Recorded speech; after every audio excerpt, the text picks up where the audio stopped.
Hey y'all, I'm Leah Craft, and welcome to the Craftpocalypse.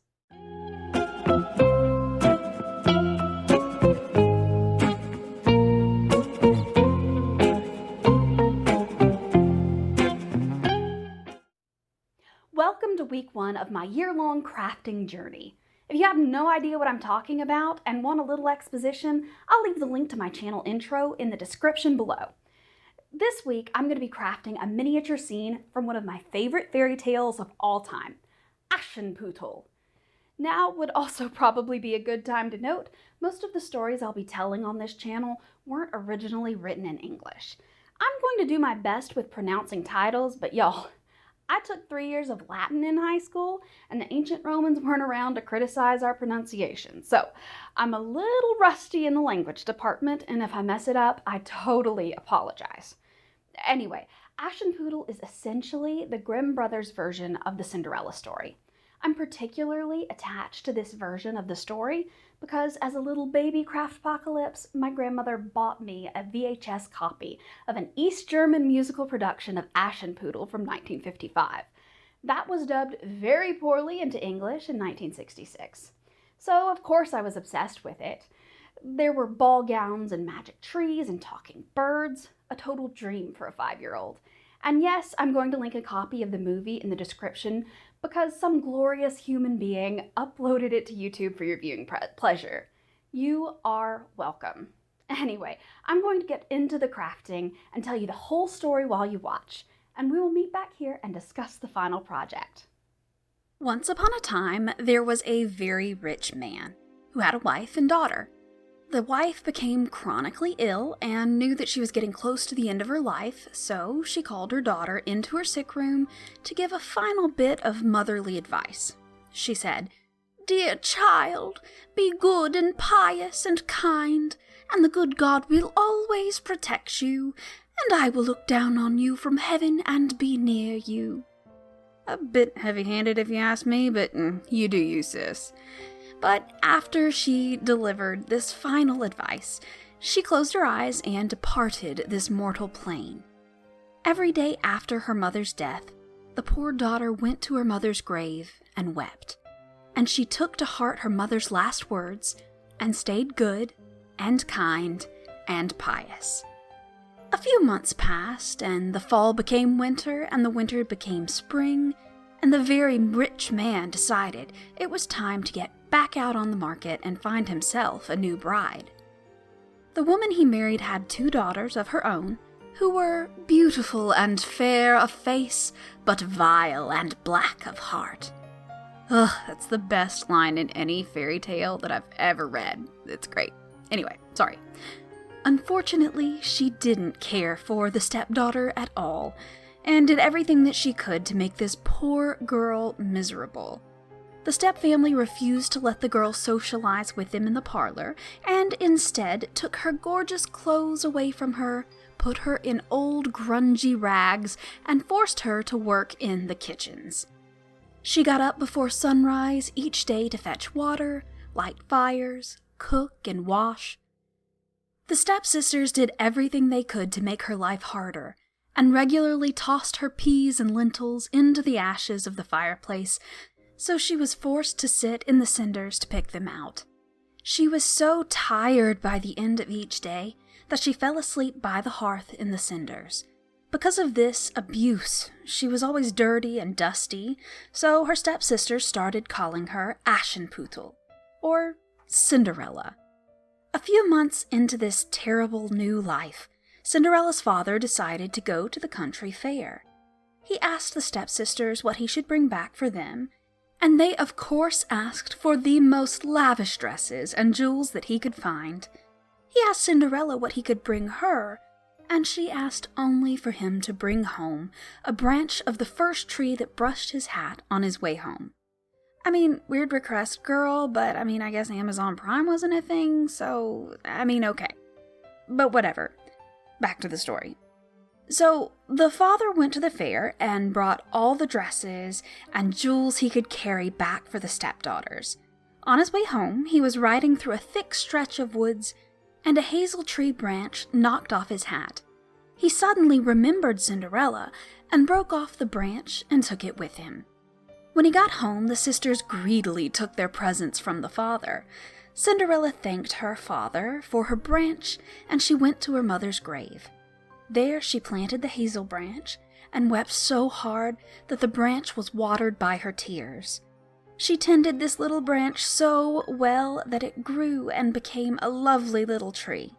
A small white bird began to perch in the tree any time Cinderella came to her mother's grave to pray and weep, and anything Cinderella cried out for at the tree was tossed down to her by the bird. One day, the king of the land proclaimed that he would be holding a 3-day festival, to which all of the beautiful young women in the kingdom were invited, in order that his son might find a bride among them. When the stepsisters heard the news, they were delighted, and called Cinderella to style their hair, and polish their shoes, and lace their corsets, so that they would be the most beautiful women at the festival. Cinderella did everything they asked, because of course she had to remain good and kind for her mother. But she wept, because she desperately wanted to go to the dance as well. After she had prepared her sisters, she begged her stepmother to be allowed to go with them.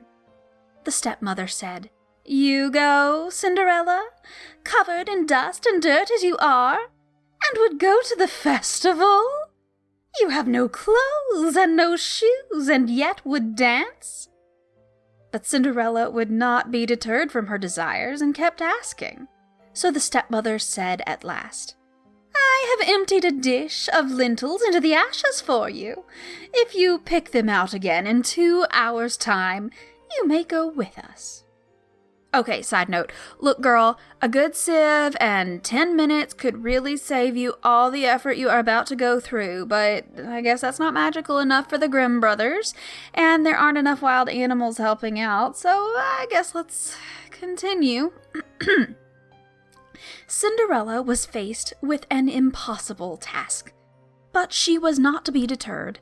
She went out into the garden and called to the sky, "You tame pigeons, you turtle doves, and all you birds beneath the sky, come and help me to pick. The good go into the pot, and the bad go into your crop." 2 pigeons showed up to the kitchen windows, then a pair of turtle doves, and finally all the birds beneath the sky came flapping in to pick and peck through the ashes to find every last lentil scattered by the stepmother. Less than an hour passed before they finished the task. Cinderella took her dish of lentils to the stepmother, who was, of course, quite shocked that she had completed her impossible task. The stepmother said, "No, Cinderella, you have no clothes, and you cannot dance. You would only be laughed at. But if you still want to go, you must pick out 2 dishes of lentils from the ashes in only 1 hour. If you can do this, you may come with us to the festival." So instead of just sieving it like a normal frickin' person, Cinderella once again goes out into the garden and flings her arms open wide and calls to the sky, "You tame pigeons, you turtle doves, and all you birds beneath the sky, come and help me to pick. The good go into the pot, the bad go into your crop."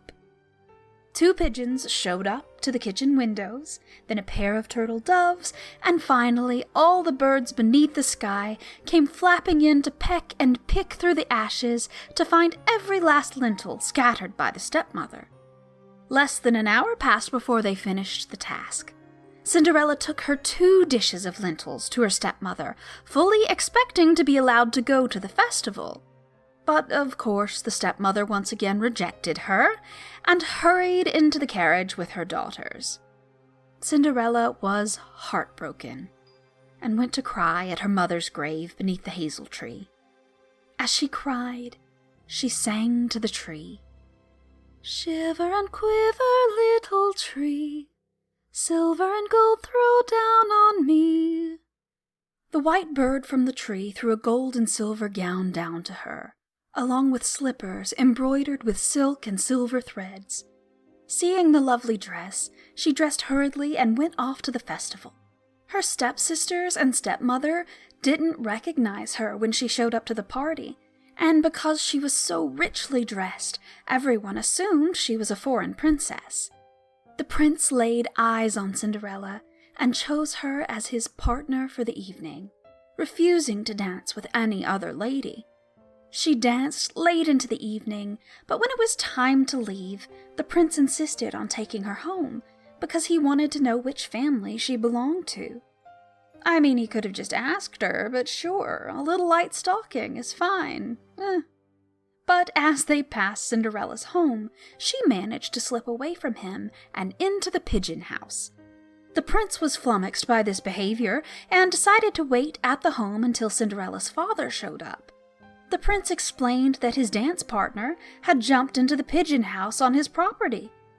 The dad thought about his daughter and worried that he might find her in the pigeon house. However, an axe was brought and they chopped the pigeon house to pieces, and alas, no Cinderella. For Cinderella had fled from the pigeon house, laid her beautiful clothes on her mother's grave, and redressed herself in rags, and laid herself in the cinders of the kitchen hearth, and none of her family suspected that she had gone to the festival. On the second day of the festival, Cinderella wasted no time with birds or lentils and instead waited for the family to leave.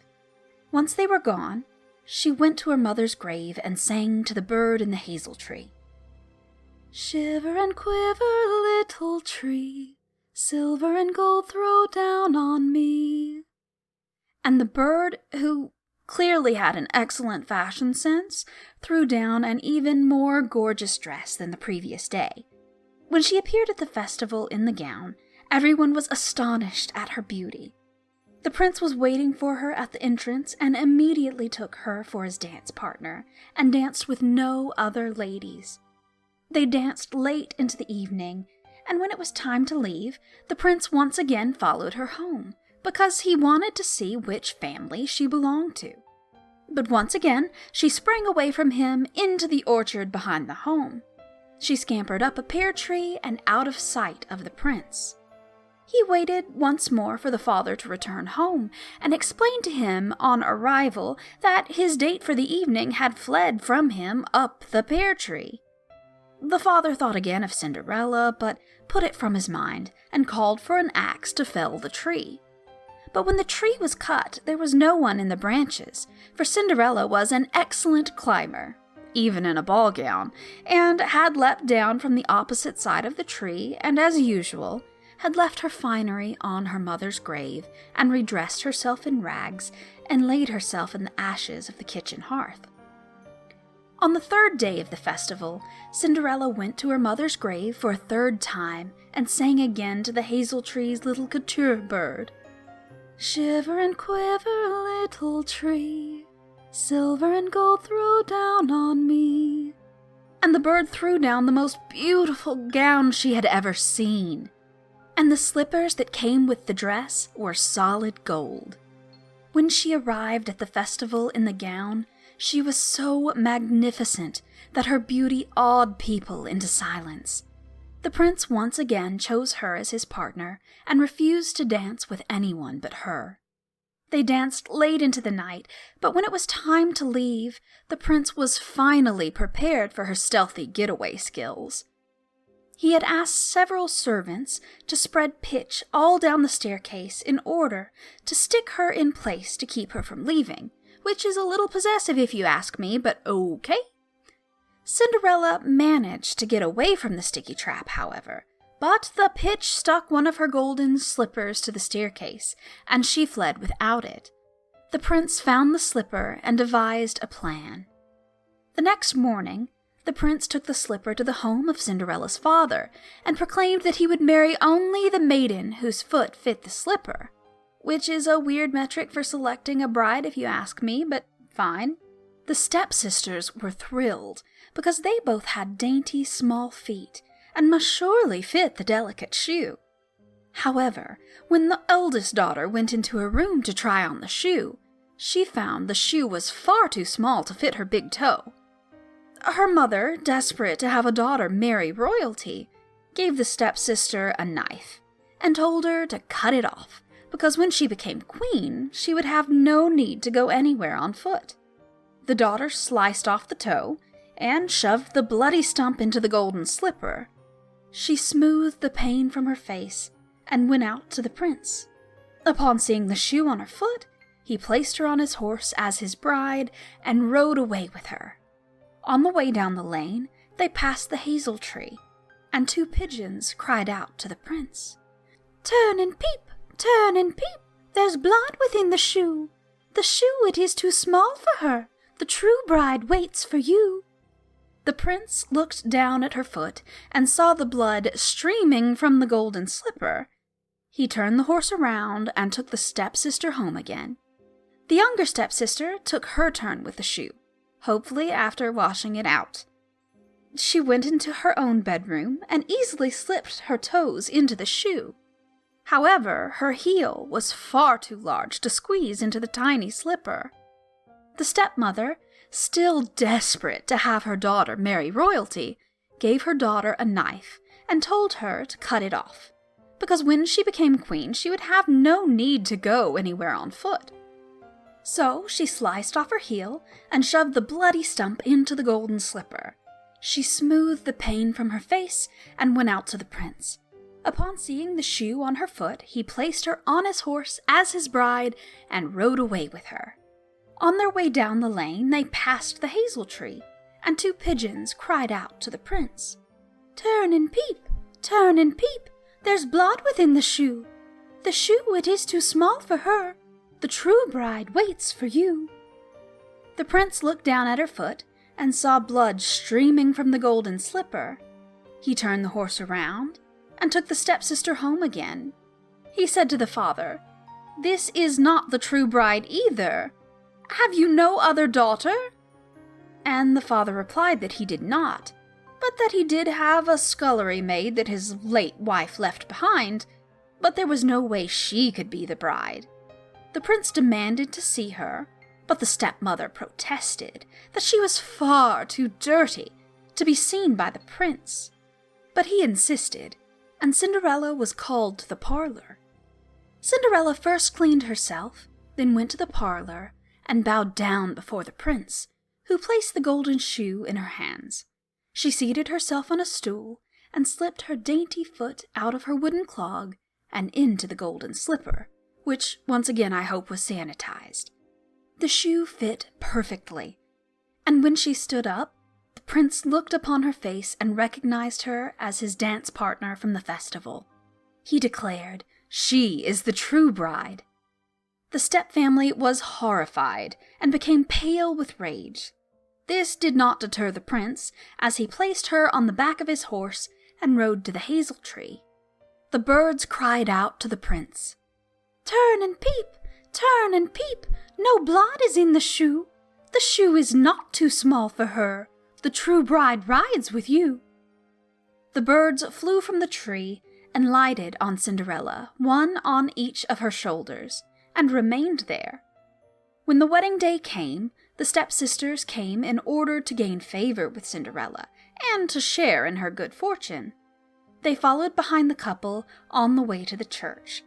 The eldest sister on the right, the youngest sister on the left. The birds each pecked out an eye from each sister. Attack pigeons are totally on trend for weddings in 2020. On the way back from the church, the elder sister was on the left, and the younger was on the right, and the pigeons pecked out each remaining eye. And because of their wickedness, they were punished with blindness for all of their days. The end. Okay, so that was a wild ride. I think the moral of this story is if your stepsister shows up with pigeon epaulets on her wedding day, do not stand next to her during the wedding. But about the project, yeah, I hate it. I absolutely loathe it. It took way too long for me to make it because I abandoned it and came close to abandoning the whole idea of this channel because I think it turned out so horribly. But I was editing the footage for my intro video and I realized that I'm still stuck in the mindset that things have to be perfect to be worthy of sharing. And that's kind of dumb and completely the opposite mindset of what I will need to complete this journey. so I finished it. I've completed the first step of 52, and I definitely have a ton of space for growth. And that's exciting. I want to end this video with a question, so we can all get to know each other in the comments. Today's question is, which version of the Cinderella story is your favorite? Movie, book, play, ballet? Mine is probably the book Ella Enchanted by Gail Carson Levine. Not the terrible movie adaptation with Anne Hathaway, but the YA book. Leave your answers in the comments.